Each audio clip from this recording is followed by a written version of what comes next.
But you know what happened? కానీ మీకు తెలుసా ఏం జరిగిందో? He fell. అతను పడిపోయాడు. And he listened to Sarah. మరి అతను శారా చెప్పింది విన్నాడు. And he went to Hagar. మరి అతను ఆగార్తో వెళ్ళాడు. And as a result, మరి దాని ఫలితం అతను ఒక బిడ్డను తీసుకొచ్చాడు. ఇంకా ఎగతాళి చేస్తూ నవ్వుతూ ఉన్నాడు. he produced a child ఒక బిడ్డను ఉత్పత్తి చేశాడు, లేదా ఒక బిడ్డను కన్నాడు. who's a cause of problem till today. ఈ రోజు వరకు కూడా సమస్యకు కారణమయ్యాడు. The real promise was Isaac. మరి నిజమైన వాగ్దానం ఇస్సాకు. And Ishmael kept on persecuting Isaac. ఇక్కడ ఇస్మాయేలు ఇస్సాకును హింసిస్తే వెనకపోతావో. You may bring some product. దాని వలన నువ్వు ఏదో ఒక ఉత్పత్తి తీసుకురావచ్చు. But what kind of product? అయితే ఎలాంటి రకమైన ఉత్పత్తి? When God Ishmael, he said, he shall be like a wild ass. మరి దేవుడు ఇస్మాయిల్ దీవించినప్పుడు దేవుడు అన్నాడు, అతను ఒక అడవి కారుల వలె ఉంటాడు అన్నాడు. He's a wild man. అతను ఒక అడవి మనిషి. How come a wild man came in Abraham's house? మరి అబ్రహాము ఒక ఇంట్లో ఒక అడవి మనిషి ఎలా వచ్చాడు? Because of a backslidden state. ఎందుకంటే అది వెనక జరిగిన స్థితిని బట్టి వచ్చింది. Are you listening, brother and sister? సోదరిని వింటున్నారా మీరు? But did God leave Abraham? అయితే దేవుడు అబ్రహామును విడిచిపెట్టాడా? For 13 years, 13 సంవత్సరాలు no dream, no vision. ఏ దర్శనము లేదు, ఏ కల లేదు. Because he had stepped again out of the will of God. కారణం ఏంటంటే అతను దేవుని యొక్క చిత్తమునకు బయట అడుగు వేశాడు కాబట్టి. But since it's a covenant of grace, కానీ అది దేవుని యొక్క కృపా నిబంధన అయి ఉన్నందున the age of 86 he brought Ishmael. మరి 86 సంవత్సర వయసులో ఇస్మాయిల్ తీసుకొచ్చాడు ఆయన. 13 years later, 13 సంవత్సరాల తర్వాత God returned back. దేవుడు మరలా తిరిగి వచ్చాడు. This time as El Shaddai.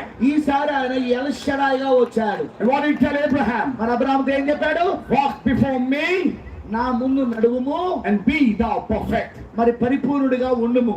You're not perfect, నువ్వు పరిపూర్ణుడి కావు, but you now walk before me, అయితే ఇప్పుడు నా ముందు నడువుగా నువ్వు, and be thou perfect. మరి నువ్వు పరిపూర్ణుడిగా ఉండుము. Did he return back? అతను మరలా తిరిగి వచ్చాడా? Amen. Amen. And he restored him back. మరలా తిరిగి ఆయనను మరలా తిరిగి పునరుద్ధరించాడు. Changed it from Abraham to Abraham. Abraham నుండి అతని పేరు అబ్రహాముగా మార్చాడు. Is that right? అది నిజమేనా? Changed Sarai to Sarah. మరి షారాయి నుండి షారాగా మార్చాడు. In chapter 17, మరి 17వ అధ్యాయంలో in a backslidden state, ఆ వెనుక జరిగిన స్థితిలో Abraham laughed before God. దేవుడు అబ్రహామును నవ్వాడు. But God didn't see his laughing. అయితే దేవుడు అతని యొక్క నవ్వును చూడలేదు. He said, I want to tell you something. ఆయన అన్నాడు, నీకు నేను ఒక విషయం చెప్తాను. Sarah shall have a son.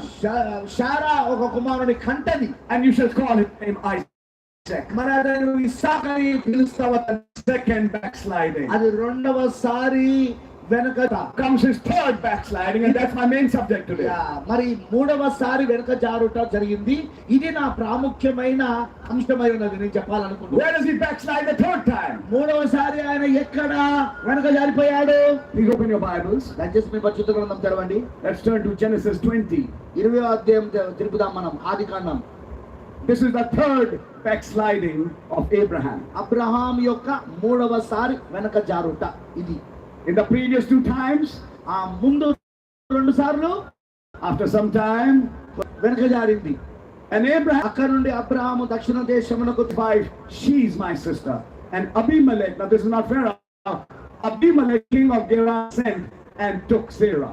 అప్పుడు అబ్రహాము తన భార్యను షారాను గురించి, ఈమె నా చెల్లెలని చెప్పాను కనుక గెరారు రాజైన అబీమెలెకు, ఇది ఫరో కాదండి, గెరారు రాజైన అబీమెలెకు షారాను bring by night and said to him, behold, what a dead man. అని చెప్పాను. I'll stop here. ఇక్కడ నేను ఆపుతాను. And I speak out something to you. మరి నేను ఇక్కడ